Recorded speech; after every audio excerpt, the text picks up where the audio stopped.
Do y'all see my pretty seven sister roses? They're coming off the bush behind this tree right here, and they're intertwined with my, what's the name of that tree? I never can think of the name of it. Mark, what is it?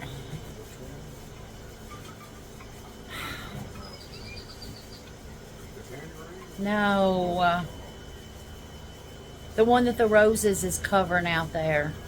Crepe myrtle. I'm sorry, y'all. I can never think of the crepe myrtle tree. But yeah, the seven sister roses are just draping my crepe myrtle tree. And when the crepe myrtles bloom, beautiful, beautiful. Coffee is so good. I enjoy it, and I'm still sipping on it.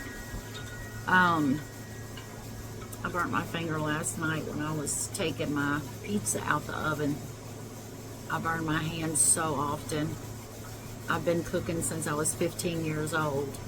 And I have a lot of burn marks on my hands, getting things in and out the oven and stirring in pots my entire life. But anyway, I wanna talk about something that's been weighing heavy on my heart and my mind for a very long time. And I think it's very important that I speak about it. I really do. Because in my heart of hearts, I know that somebody needs to hear it. I often sit and wonder or think about my childhood. I was born in 1966. So I grew up in the late 60s and the 70s and the early 80s, although I married when I was just a child. But I remember the 70s, and I had such a wonderful childhood. I had wonderful parents and grandparents. And I just remember the times in which we lived. It was just so, it was so wonderful. It just felt so pure and so clean. And I know that there were evil and that there were things that was being done that was wrong, but my parents didn't discuss what they called grown-up things in front of children. And I lost my baby brother when I was 5, and he was 2 years and 8 months. He passed away with a heart condition. So from 5 on, I grew up as an only child. So I wasn't allowed in a room where grown-ups were talking. I wasn't allowed to interrupt a grown-up or grown-ups when they were talking.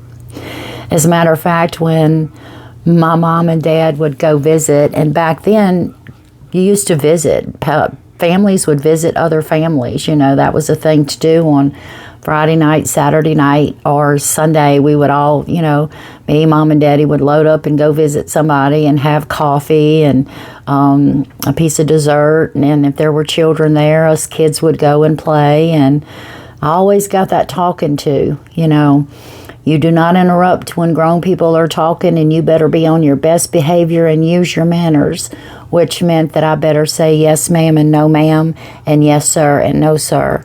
And that was just a given. Mama didn't have to tell me that every time we went somewhere, because it was just ingrained in me from a very young child, and I knew to use my manners. It was just that. It was manners. So I never heard profanity come out of my parents' mouths. And on a rare occasion that we did go somewhere, and I would hear something, it would just go all over me when I heard anything of that nature, because I wasn't used to hearing it. But I was taught not to judge.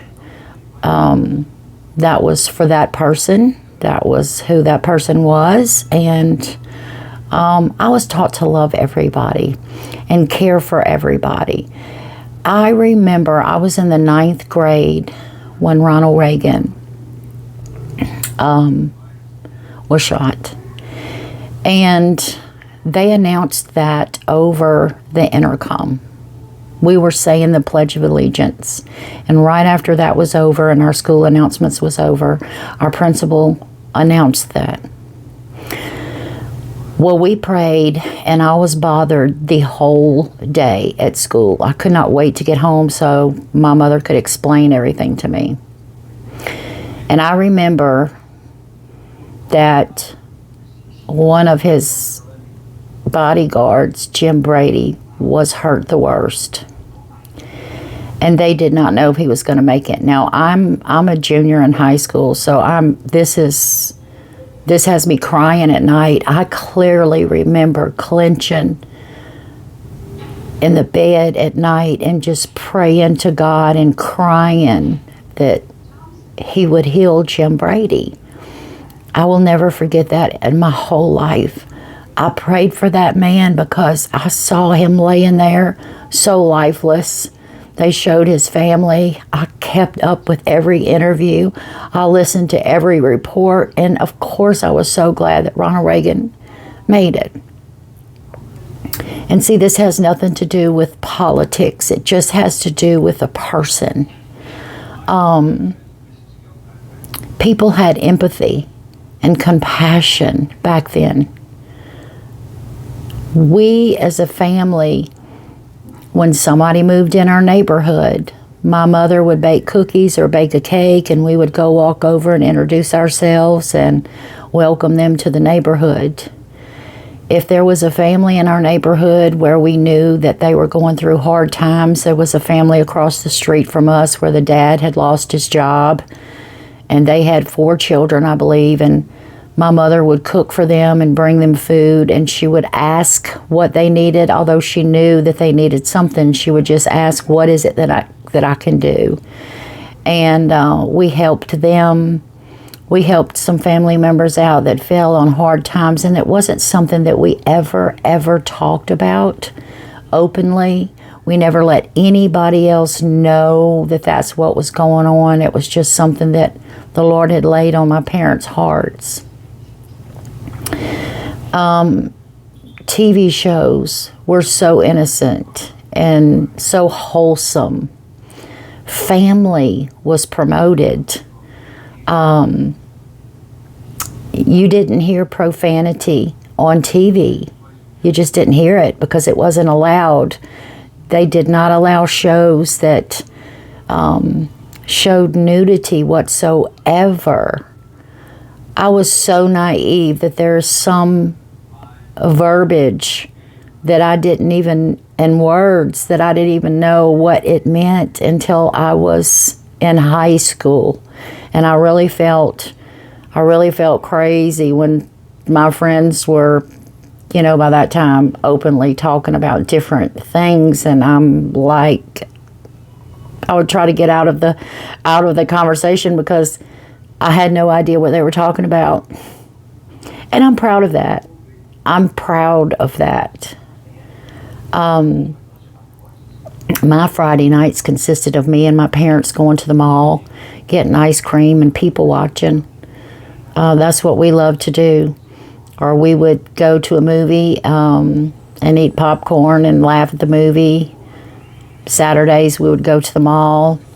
Sundays I used to have a little job in the nursery, and I actually got paid. I got a paycheck with my name on it. I thought I was something. I think I made like $26 for a Sunday morning and Sunday night babysitting 2-year-olds, I think. Loved it. I think the worst thing that I ever did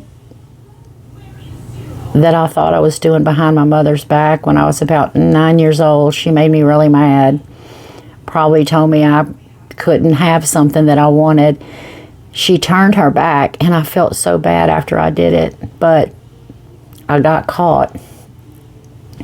I stuck my tongue out. She said something to me, and I stuck my tongue out. I mean, I thought that was horrible. I instantly felt bad, and my dad caught me, and he told my mom. Well, she took care of that. spoil the rod, spare the rod, spoil the child. I was not spoiled, if you get that. And there's a difference between beating and whipping your child, and that's just what they did back in the day. And I'm so thankful that my mother did. My dad never did. He never did. It was just something about the way my dad would look at me, and he had a way of like doing his throat like this or something. And when I saw him do that, it really scared me. So I would just go to my room. Mama, I could kind of yep with a little bit. But again, I knew when to stop. I never disrespected my parents, ever. Ever. Even when I was grown, I never, ever disrespected my parents. And the Bible warns of that. The Bible warns that there will be severe penalty and punishment for those that disrespect your parents. Regardless of what your relationship is with them, you are supposed to always honor your mother and your father. And I honored both of mine until they both took their last breath. Those times are gone. Although I long for them, I remember them often because they give me such peace. They give me such a warm feeling inside. Those days are gone. So that's why I think people my age have such a hard time, or at least I do. I can't speak for anybody else, but I have such a hard time at looking at the world today and the shape that it's in, the lack of empathy for other people, the lack of sympathy for other people, the lack of self-control, the lack of love, the lack of just simple kindness. And when I say lack of self-control, I'm going to give you a for instance. And I know that you've all seen it, and I hope that none of you have ever participated in it this way, but social media. Social media is a wonderful, wonderful creation. It has brought so many people together. I have seen social media mend broken relationships. I've also seen social media break up relationships. But if used for good, it is wonderful. But it also gives those people that lack self-control, it gives them an opportunity to even lose more self-control. Because now they have to have one finger, and whatever they're thinking can come out on a screen to a real person on the other side. And if they just see a video and they just don't even know the message or what that person's doing, if they just run up on a video and they don't like somebody's hair, they're going to say it. Or if they don't like the way somebody's speaking, they're going to say it. A lack of self-control. Lack of empathy, because you don't know what you just said. You don't know how that affected that person when she's alone and going through her comments or his comments. There's a lot of things, even back then, of the years of which I just spoke, things I didn't like, but I would never go to somebody's face and tell them that. There was no social media, there was no cell phones. But technology today has made people more bold in that they know that they won't get caught, or you're not going to know who they are. And I always find it perplexes me that they are so easy to call out what they think somebody has done or hasn't done. And they judge people. Even if people are being honest and telling their story, and they're really, really putting themselves out there in hopes that what they went through helps somebody. And they are being very vulnerable in doing so. And then there's that other person that's just going to type out the most hateful, hurtful comments. And I often want to say, can you do a video and let's open up your closet and let's see the skeletons that you have stored in there? Because I think it is safe to say that every one of us has something that we do not want anybody to know. We've all done things that we are ashamed of. We've all said things that we are ashamed of. If you are a Christian, like I am, and you have went to the Lord and asked for forgiveness, well, the Lord has forgiven you for all of your sins. And not only has He forgiven you for those sins, He has thrown them in His sea of forgetfulness. He doesn't even remember them anymore. So if you start asking for forgiveness for that sin again, the Lord doesn't even know what you're talking about. So be careful, be mindful, and think before you start commenting on somebody's video. You don't know what it took for that person to get up the courage to even start a page or even make up his or her mind to do a video to help people, because they're using the internet the correct way. They want to tell their story in order to reach more people. I can name a couple of people that has used their vulnerability and their agonizing lifestyle and what they're going through to touch millions of people. It doesn't take a whole lot of searching to find those people. I look at some of these autism mothers, and they have had such a hard row to hoe, so to speak. They have lived some traumatizing days, confusing days. But because of social media, they were able to get their story out, their daughter's story, their son's story, and their story as a family. And they are helping millions of people across this nation because of social media. And that's what I mean when I say social media can be used for great things. There are creators on here and makers that have actually started a business. They started from absolutely nothing. Nothing. They were struggling to make ends meet. And because of social media, they're living their dream. They're living a dream life. And it's because, again, of social media. Those people used it the right way. Did they have negativity thrown at them? Absolutely. I've heard story after story, and these two women that I'm have in my mind as I speak, and I won't call their names, you would know both of them most likely if you keep up with anything to do with autism. Actually, there's two in the autism world that I'm thinking of, and the other one in the creative world. They've went through some terrible times. There has been people that will just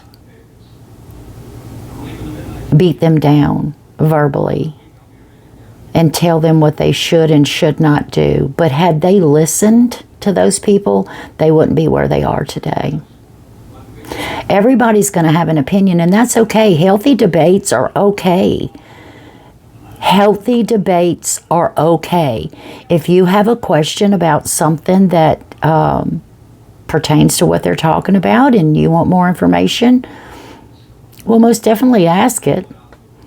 Most creators have a message button also on their page. You can message them, because a lot of them get hundreds and hundreds and hundreds of comments and they don't see all of them. Some of them have people helping them manage the comments as well. So, but my point in all of this is, if we could just take a moment to think about what you're going to type. And there's another cliche that goes around, and I don't totally agree with this at all. Hurt people hurt people. You know, when somebody makes a very snarky or hurtful comment, I'll see some people type in the comments as well, that person must be hurt because hurt people hurt people. I don't know that I totally agree with that, because I have been hurt in the very worst way in my life. There is things that I will bring to my grave that is so horrific that I can't even repeat. I was hurt for 10 years, like, you can't even imagine my story. But because I'm a hurt person, do I want to hurt other people? No. No. My mission is to help people, inspire them, and love them, and lead and guide them as I can to a better life, to a happy life. Comedy has always been a huge part of my life, because comedy has got me through some very, very tough times in my lifetime. To look at me, you would never know that I shouldn't be here. To look at me, you would never know the things that I've been through. And when God allows me the time, if He allows me the time, the opportunity, and He presents it Himself and calls me to do it, I will share it.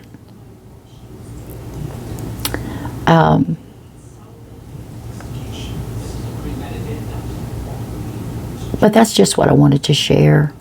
I see so many things changing in this world daily, and most of them are not for the best. So while we're all still here on this earth, why can't we all be known as, man, she or he is such an encourager. Wow, she is just the kindest person, or he is just the kindest person, most upbeat. Wouldn't you want to be known as a good person, as a kind person, as a compassionate person? Wouldn't you want your name to come up as one of those people that somebody would want to be around and call upon in the time of need? Because if you're the other person, nobody is going to call on your name. You're soon going to be forgotten, because there are so many others that's right there in your circle, and y'all are soon going to be forgotten, because the world is so full of people with no empathy, no care, no concern. So whenever you do run across somebody that has a compassionate heart, a loving heart, a caring heart, a kind heart, man, you never forget that person. You want to keep that person on your mind all the time. You look for that person. You can't wait to see what they're doing. You want to be around people that make you feel good. You're not going to seek out somebody that has slandered your name or talked about you or made assumptions about you, because some people on here, all people on here have a story. And because you don't know quite all of their story, you think you know all of their story, man, you just really, really, really put it out there. And do you even know what you could be doing to them mentally, as well as hurting their heart, because they're not at liberty to say the whole story? They're not at liberty to tell you the whole story. Just think about that. Every single person that you see and that you watch a video or read a post, And man, you just think you know what's going on, or what she or he is doing is just rubbing you the wrong way, and you just stop. Stop and think. Stop and think. It may not be the way you think it is. It may not be the way it looks. Think about that. I just think we can all do better. Myself included. I'm not perfect. I never will be perfect. Not until the trump of God sounds. Then I will be perfect. Because I will be like Christ. So this is just my opinion. My oversight, something that I have been wanting to talk about for a while. This is who we are. This is the Cooper couple. We love the Lord. Mark and I are both Christians and proud of it. Neither one of us would be here. Mark has a tremendous, tremendous testimony. Neither one of us would be here if it wouldn't be for the Lord's mercy and His grace. So, whatever platform you're watching this on, whatever page that you're watching this on, let me know that you watched it. And I hope in my heart of hearts that you've gained some insight. You have thought about some things. I have went out of my way to make other people feel comfortable. I have put myself on the back burner so many times, and I still do it to this very day, just to make somebody else feel included, to make somebody else feel happy and comfortable and safe. That's my nature. That's just who I am. That is my nature. I've always played second fiddle to everybody else. That makes me feel good. That's who I am. And this world is full of selfish people. They think about themselves and their wants and their needs. And I know a lot of people want to feel important, and they want to feel big, and they want to feel superior. And they're going about it the wrong way.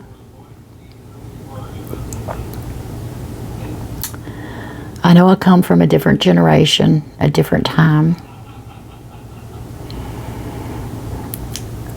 But we're all still human.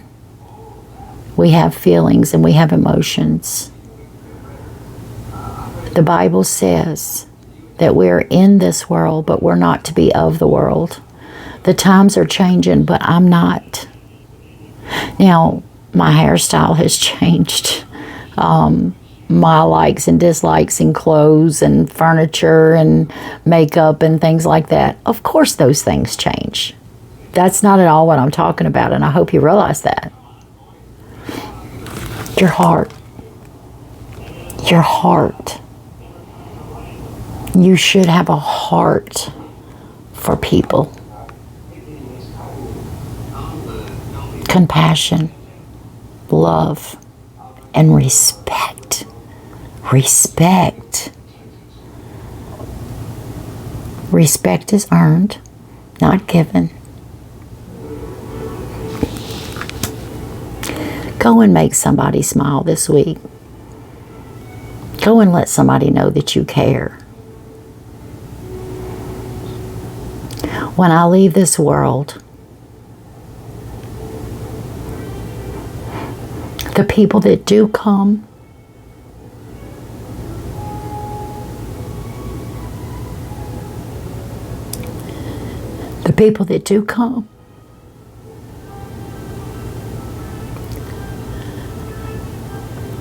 I want them to look down at me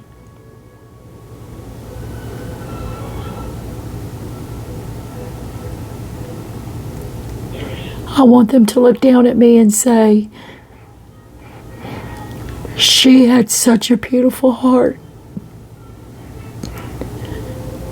She made me feel so loved and so important. She went out of her way to love me. She went out of her way to love me. She always made me feel loved, needed, wanted, and made me feel like I counted.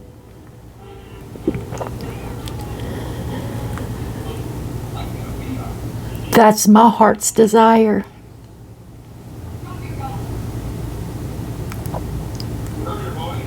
I love you all so very much. And y'all go have a wonderful week. I hope this has inspired you. I really, really hope it's inspired you. Bye-bye.